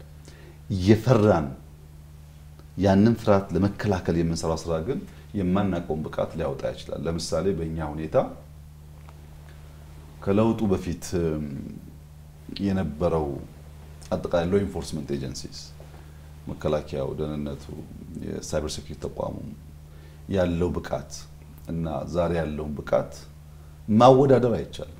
በጣም ከፍተኛ ዲፈረንስ ነው ያለው። ዛሬ ያለው ለኢንፎርስመንት ኤጀንሲስ ምንም አይነት ስጋት ከዚህና ከዚያ ቢፈጠር ኢትዮጵያ ካለውን ችግር ኦቨርካም እንደምታደርግ ጥርጥር የለውም። ከፍተኛ ብቃት ፈጥረናል። ያኔ ጥይት እንለምናለን፣ አሁን ጥይት እናመርታለን። ያኔ በጣም በርካታ ጉዳዮች እንገዛለን፣ አሁን እናመርታለን። ያኔ ስንገዛ ብዙ ወዳጅ ስላልነበረን ግዢውም ችግር ነው፣ ልመናውም ችግር ነው፣ ገንዘቡም ችግር ነው። አሁን የተሻለ ገንዘብም አለን፣ የተሻለ ወዳጅም አለን፣ የተሻለ የመግዛት አቅምም አለን። መስራት ብቻ አይደለም።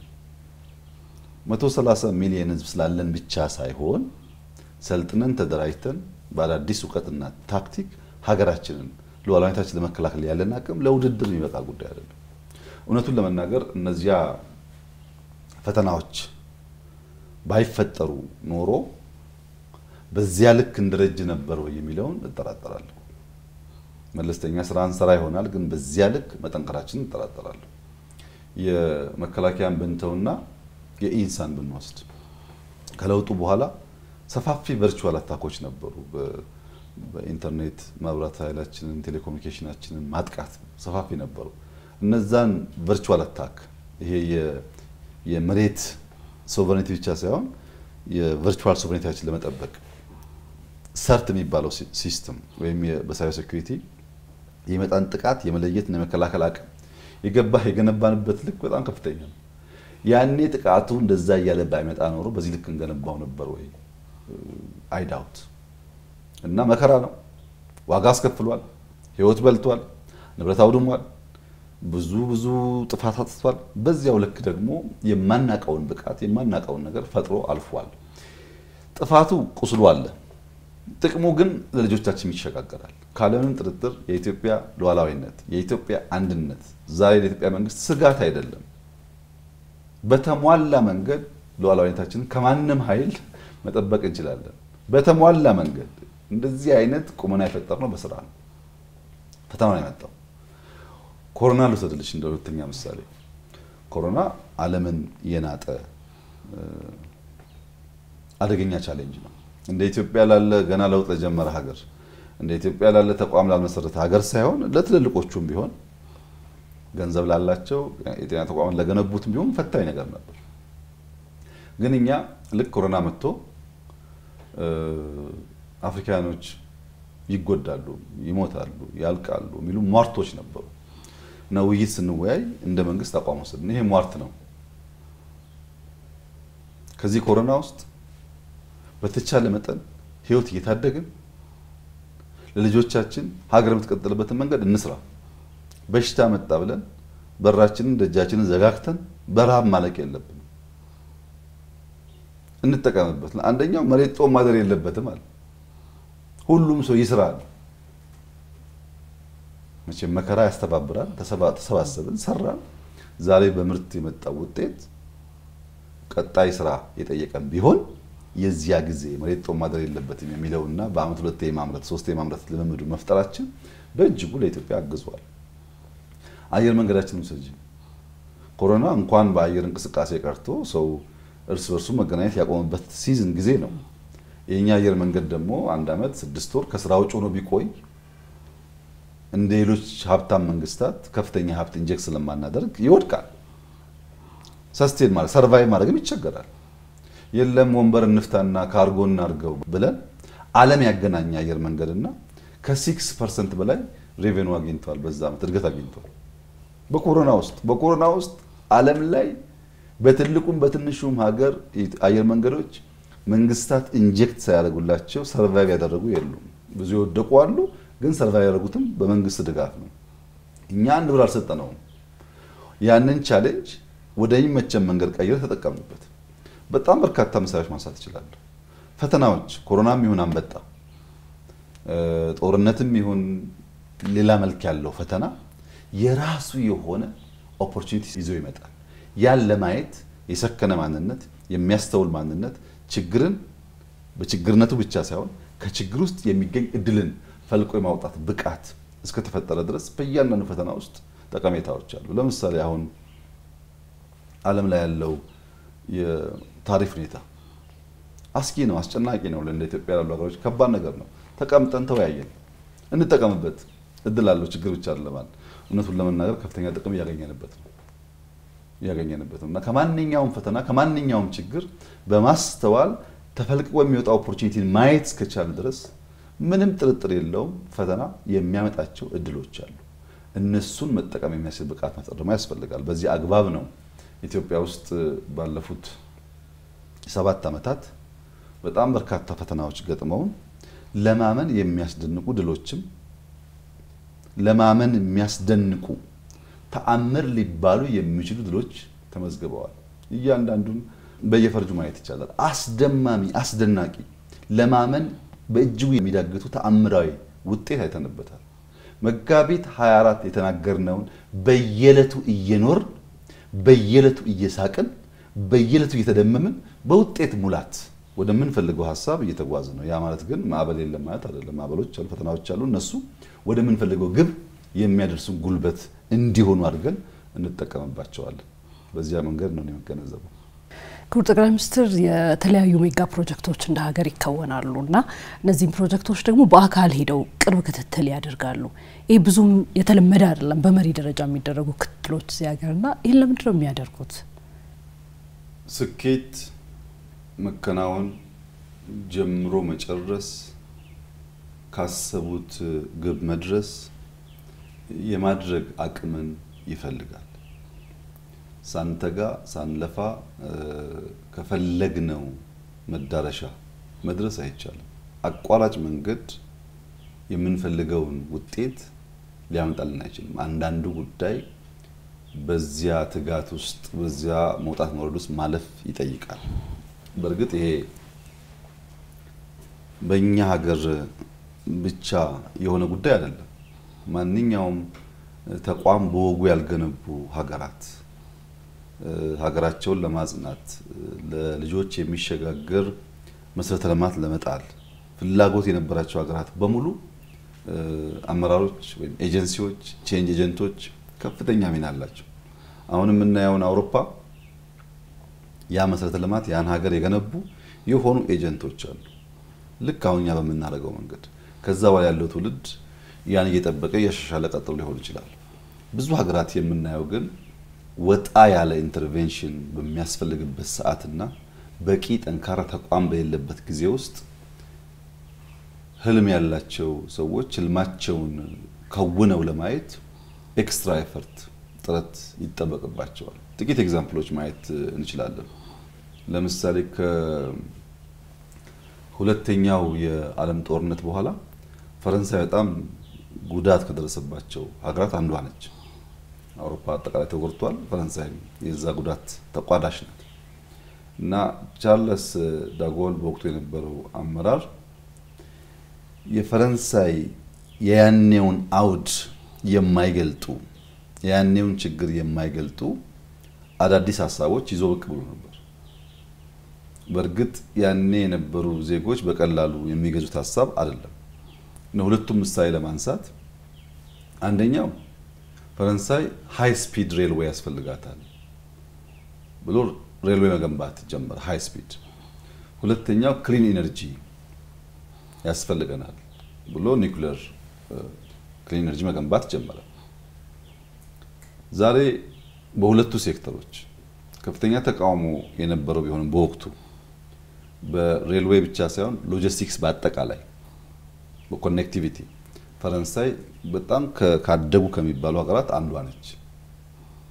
ሲጀመር እንደዚህ አልነበረም። ዛሬ ያለውን ውጤት ዳጎል ላያዩ ይችላል፣ ግን በከፍተኛ ቅርብ ክትትልና አመራር ያን ነገር ለትውልድ አሳክቶ አልፏል። ኒውክሌርን ብንወስድ ከራሻና ከአሜሪካ ቀጥሎ ከፍተኛ አቅም ያላቸው ሀገራት ውስጥ የምትገባ ናት ፈረንሳይ። በአውሮፓ ፈረንሳይን የሚያክል የኒውክሌር አቅም ያለው ሀገር የለም። ያላቸው ሀገራት አሉ፣ ግን ፈረንሳይን አያክሉም በብዙ መልኩ። ያ የመጣው ያኔ በነበረው ኢንተርቬንሽን ነው። ያ ኢንተርቬንሽን ግን ትዕዛዝ ብቻ አይደለም፣ በጀት ብቻ አይደለም። ያ የነበረው ኢንተርቬንሽን ቀጥታ አመራርም ትጋትም ክትትልም ዲማንድ ያደርግ ነበር። ምክንያቱም ፈርሷል ሀገሩ፣ ተቋም አልተገነባም። ያኔ የፈረንሳይ ከፍተኛ አመራሮችና ጀነራሎች የሚጠበቁት ራሱ በሌላ ሀገር ወታደር ነው። በዚያ ልክ አርሚ እንኳን አልገነቡም። እንኳን እንደዚህ አይነት ቁም ነገር ለማሰብ ተቋም አልነበራቸውም። ያ መሪ በቆረጠ መንገድ መከታተል መስራት ነበረበት። ውጤቱን ትውልድ ዛሬ ሃርቨስት እያደረገው ነው። ከፈረንሳይ ወጥተን ሲንጋፖር ብንሄድ ሊ ኩዋን ዩ የሲንጋፖር ጠቅላይ ሚኒስትር ሲንጋፖርን ከምንም ሀገር ያደረገ ሰው ነው። ግን ከሁሉ የሚደንቀውና ብዙ የተወቀሰበት አሁን ይወደስበት አንዱ ነገር የሃውሲንግ ኢንተርቬንሽኑ ነው። በሲንጋፖር ቤት ችግር ነበር፣ ቤት መገንባት አለበት የሚል እንደ መንግስት እምነት አለው። ለዚያ በጀት ጊዜ ጉልበት ሰውቷል ሊ። ግን የሚገርመው እሱ አይደለም። በገነባው ቤት ውስጥ በአንዱ አፓርትመንት የወደፊቷ ሲንጋፖር በዘር በሃይማኖት እንዳትከፋፈል ብሎ ከተለያየ ጎሳ ከተለያየ ሴክት በግድ ነው እዚህኛው ፍሎር ላይ ኦሮሞ ካለ እዚህኛው ፍሎር ላይ አማራ እዚህኛው ፍሎር ላይ እያለ ያኖረው። አንድ ሰው አንድ ጎሳ ብቻ ተሰብስቦ ሊገባ አይችልም ቤት ውስጥ። ይሄ ሰውዬ የቤታችንን አይነት አፓርትመንት ስለነበረ የቤታችንን ሳይዝ ጎረቤቶቻችን ማን እንደሚሆን ጭምር የሚወስን ማን ነው እሱ? ከፈለግነው ጎረቤት ጋር እንዳንኖር ከእንትና ጋር ነው የምትኖረው እያለ የሚወስንብን ከፍተኛ ተቃውሞ ከፍተኛ ቁጣ ነበር። ከጥቂት ዓመታት በኋላ በዓለም ላይ ለዜጎቻቸው በቂ ቤት ካቀረቡ ፕሮስፐረስ ከሚባለው ሀገራት አንዷ ናት ሲንጋፖር ማለት ሲጀመር። ግን ዛሬ ሁላችን የምንማርበት የምናከብረው ሰው ሆኗል። ሊ አይነት ባህሪ ነበረው። የሄደ ስራ የማየት የመምራት ልምምድ ነበረው። ምክንያቱም ተቋም ጠንካራ ሳይሆን ግራንድ ሀሳብ ተይዞ እንዲሁ ሊከወን አይችልም። አሜሪካን ማየት እንችላለን። በ19 50ዎቹ መጨረሻ 1960 መጀመሪያ አካባቢ ጆን ኤፍ ኬኔዲ የአሜሪካ ፕሬዝዳንት በነበረበት ጊዜ አፖሎን የስፔስ ሳይንስን ናሳን ፈጥሮ በስፔስ ሳይንስ ወደ ጨረቃ የመውጣት ህልም ነበረው። ያ ፕሮጀክት ወደ 25 ቢሊዮን ዶላር ገደማ ይጠይቃል። ያኔው አሜሪካ ደግሞ ያሁኑ አሜሪካ አይደለም። የሲቪል ራይት ሙቭመንት በስፋት ያለበት፣ ብዙ ሰልፎች ያሉበት፣ የዲሞክራሲ ጥያቄ የሚነሳበት፣ ሴቶች ይምረጡ፣ ጥቁሮች ይምረጡ የሚል ጩኸት የነበረበት፣ አክቲቪስቶች በጣም በስፋት የሚደመጡበት ዘመን ነው ዘመኑ። በዚያ ምክንያት የሱ የ25 ቢሊዮን ዶላር የአፖሎ ፕሮጀክት ኢንቨስትመንት እንደ ቅዱስ ሐሳብ የሚቀበሉት አልነበረም። ጊዜው አይመጥ ነው ለዛ ጉዳይ። ግን ጆን ኤፍ ኬኔዲ ናሳ ከዋይት ሃውስ ናሳ እየነዳ ስራውን በቅርበት ይከታተል ነበር። ከዚህ ጋር ተያይዞ የሚነገር በጣም ብዙ ታሪኮች አሉ። ለምሳሌ አንድ ጊዜ ለጉብኝት ሄዶ ስራውን እያየ አንዷን ጽዳት ሰራተኛ አግኝቷት ሰላም ካላት በኋላ ምን እያደረግሽ ነው ሲላት አሜሪካ ወደ ናሳ የምታደርገውን ጉዞ እየደገፍኩ ነው አለች የሚባል በጣም ፕሮሚነንት የሆነ ንግግር አለ። እያጸዳች ነው ግን የዛ የትልቁ ህልም አካል ነኝ አለች የሚለው ማለት ነው። ይህ ሰው ማሰብ ብቻ በጌታ ሎኬት ማድረግ ብቻ ሳይሆን ፎሎ ያደርግ ነበር ማለት ነው። ወደ ህንድ መተን ጠቅላይ ሚኒስትር ነሄሩን ብንወስድ ህንድ እንደኛ ዳይቨርስ የሆነ ሶሳይቲ ያላት ናት። ብዙ ደህንነት ያለበት ሀገር ነው። ምግብ ኢሹ የሆነበት ሀገር ነው። ግን ፕራይም ሚኒስተር ነሄሩ ሄቪ ኢንዱስትሪ ላይ ኢንቨስት ማድረግ አለብን፣ ሃይር ኤጁኬሽን በተለይ ደግሞ አይቲ ላይ ኢንቨስት ማድረግ አለብን የሚል ሐሳብ ይዞ መጥቶ ብዙዎች ዳቦ ሳንበላ ደግሞ ሄቪ ኢንዱስትሪ ምን ያደርግልናል ብለው ብዙ ጥያቄ አንስተዋል። ዛሬ ህንድ ያላትን የኢኮኖሚክ ለውጥ ያመጣ ግን ያ ኢንተርቬንሽን ነው። አንዳንዱ ኢንተርቬንሽን የጊዜው ስለማይሆን ተቋማት በቀላሉ ወስደው አይተገብሩትም። እነሱ እስኪለማመዱ ጊዜ ድረስ መሪዎች ወይም በየደረጃ ያሉ ሰዎች በቅርብ ክትትል ስራውን መፈጸም አለባቸው። ከተፈጸመ በኋላ የሚያይ ሰው ተምሮ መሰል ስራ ሊሰራ ስለሚችል ለምሳሌ በእኛ ሁኔታ ዩኒቲ ፓርክ ሲሰራ እኔ እንደ ፕሮጀክት ማናጀር ነበርኩ። ዶክተር ፍስሐ፣ ዶክተር አብርሃም፣ ኢንጂነር ሀብታሙ ደግሞ ከኔ ስር የሚሰሩ ሰዎች ነበሩ። ከኔ ጋር ሆነው ይከታተላሉ፣ ይገመገማሉ፣ ስራ እንዴት እንደሚመራ አብረን እናያለን። ልክ እንጦጦን ከጨረሰን በኋላ ግን እያንዳንዱ የራሱ ፕሮጀክት እየያዘን የወጣው ለምን ዶክተር ፍስሐ ጅማን ይመራል፣ ዶክተር አብርሃም ሶማሌ ያለውን ፕሮጀክት ይመራል፣ ኢንጂነር ሀብታሙ አርባ ምንጭን ይመራል። እነዚህ ሰዎች ደግሞ በስራቸው በጣም በርካታ ሰዎች እየፈጠሩ ነው። ትሪክል ዳውን ያደርጋል ማለት ነው። ካስኬድ እያደረገ እየሰፋ ይሄዳል። አሁን እኔ ዩኒቲን በመከታተልበት መልክ የአርባ ምንጩን ፕሮጀክት ወይ ጅማን ፕሮጀክት አላይም።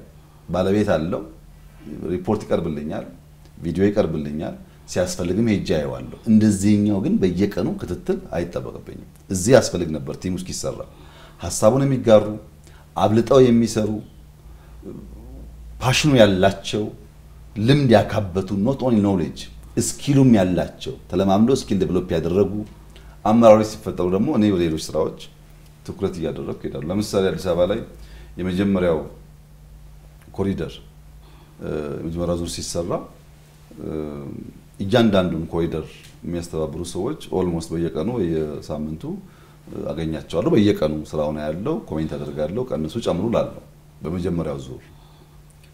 በሁለተኛው ዙር ቢያንስ በ50% ቀንሷል ያ ነገር። አሁንም ከታተላለሁ አያለው፣ ግን የክትትሉ ዴፕስ ከአንደኛው ዙር አንፃር ቀንሷል። ምክንያቱም በአንደኛው ዙር የአዲስ አበባ ከተማ አመራሮች እንደዛ አይነት ስራ ሰርተው አያውቁም። ቢሮ ተቀምጠው የመገምገም የተለመደውን የስራ ባህሪ እንጂ ፊልድ ላይ ወክ እያደረጉ መስራት ብዙ አልተለመደም። በአንደኛው ዙር አብረን ሰራን። በሁለተኛው ዙር አብዛኛውን ራሳቸው ይሰራሉ። እኔ ደግሞ ማየት ባለብኝ ልክ አያለሁ። ይህ አሰራርና አካሄድ አንድ ነገር አልቆ ለማየት ጨርሰን ለማየት በእጅጉ የሚጠቅም ነገር ነው። እኛ በአይናችን ያላየነውን ድጋፍ ያልሰጠነው ነገር በጀት ብቻ አሎኬት አድርገን ውጤት እናገኝ አንችልም። ለምሳሌ ህዳሴ መውሰድ ይቻላል። ህዳሴ እስከ አንደኛው ሁለተኛው ሙሌት ድረስ ኤቭሪ ሲንግል ሞርኒንግ ጠዋት 1 ሰዓት ሩብ ጉዳይ 1 ሰዓት ከሩብ ባለው ጊዜ ውስጥ በየቀኑ ለፕሮጀክት ማኔጀሩ ደውለታለሁ። በየቀኑ ከሴኩሪቲ ቀጥሎ መከታተለው ውጊያ እያደረን ደውለታለሁ ከውጊያ ቦታ ላይ ምክንያቱም ይፈልግ ነበር። አሁን ደግሞ መጠኑ እየቀነሰ ሄደ ማለት ነው። ለምን ነገርየው መስመር እየያዘ ሲሄድ የኔ ኢንቮልቭመንት እየቀነሰ ሲሄድ ሌሎች እየተረከቡት ይሄዳሉ። እኔም ደግሞ ወደ አዲሱ ነገር ፊቴን ዞር አደርጋለሁ። በዚህ መንገድ ካልሄን በቀር ጀምረን መጨረስ አስበን መከናወን ከባድ ነገር ነው።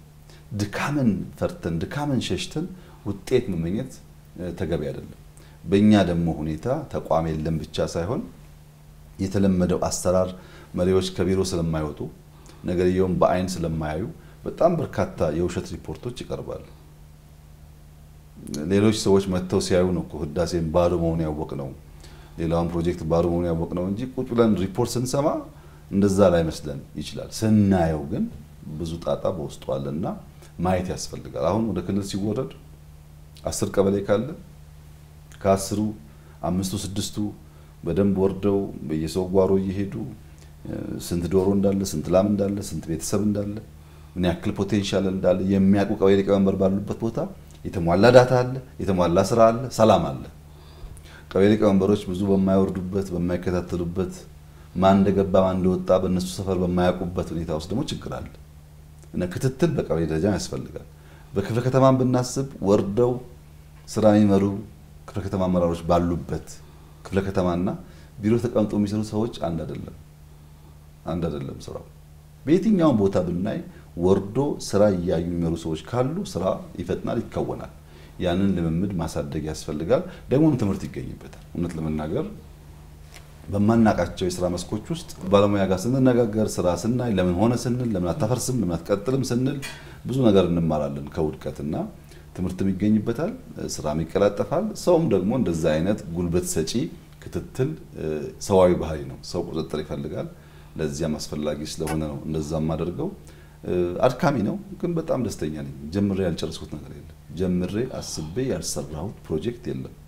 ብዙ ጉዳይ የማይመስሉ ጉዳዮች እናስባለን። የማይመስሉ በእኛ አቅም የማይታሰቡ ግን ያልቃሉ። ስለሚመሩ ክትትል ስላለ ያልቃሉ። አሁንም እንደዛ ነው። ምንም ስጋት የለኝም። ኢትዮጵያን ለማበልጸግ መሰረት እንጥላለን ብለን ቃል የገባነውን ነገር ምንም ጥርጥር የለውም መሰረት እንጥላለን።